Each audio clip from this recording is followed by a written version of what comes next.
আপনি দেখছেন news now, আমরা জানি কোনটা খবর।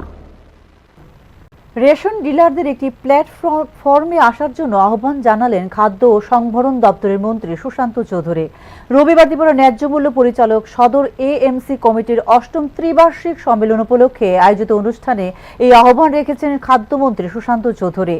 রেশন ডিলাররা একই প্ল্যাটফর্মে আসলে যে কোনো সিদ্ধান্ত দ্রুত বাস্তবায়নে সফলতা আসবে বলেও উল্লেখ করেন খাদ্যমন্ত্রী। উল্লেখ করা যেতে পারে, বর্তমানে গোটা রাজ্যে ২০০০ রেশন ডিলার রয়েছেন, যেখানে আগরতলায় রয়েছেন ২৫৭ জন রেশন ডিলার।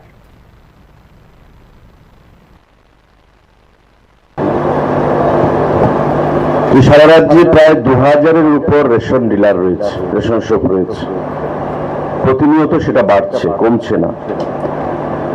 এবং আগরতলা পৌর নিগমের অধীন প্রায় ২৫৭টা রেশন ডিলার বা রেশন শপ রয়েছে। আপনারা একটা ছাতার তলায় আসুন, একটা কমন প্ল্যাটফর্ম যেটার মাধ্যমে আমাদেরও সুবিধা হবে কোনো অনুষ্ঠানে উপস্থিত হতে, বা আপনাদেরও সুবিধা হবে। একটা ইউনিফাইড প্ল্যাটফর্ম যদি আপনারা প্রদান করতে পারেন আমাদেরকে, আগামী দিনে আমাদের সমস্ত কিছু কন্ট্রোল করতে।